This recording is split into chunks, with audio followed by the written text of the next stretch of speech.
о духовном наставничестве. Да, мы, в принципе, уже как бы объяснили, да, что делать, если, например, мы не понимаем, да, смысла церковных каких-то там пояснений, как бы древними текстами, которые, ну, не всем могут быть понятны. А вот если, например, мы обращаемся к каким-то, ну, как бы, вот, к духовному наставнику, вот о духовном наставничестве можно, как бы, вас спросить? Вообще человеку трудно идти дорогой спасения одному. Всегда нужен помощник. Я уже как-то говорил в нашей с вами беседе, что я всегда говорю, что духовник – это как автоинструктор.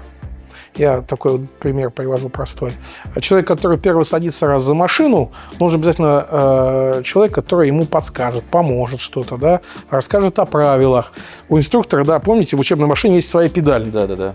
Вовремя. Тормоз. Да, нужно сказать. В нужный момент он нажмет эту педаль и скажет: стоп, что-то идет не так. Да. Вот духовник – это именно такой инструктор, который нажмет на педаль, когда ты куда-то идешь не в ту сторону, он скажет: все, что-то здесь происходит не так. Стоп. Нужно остановиться, поразмыслить, подумать, выбрать правильное направление и только тогда двигаться.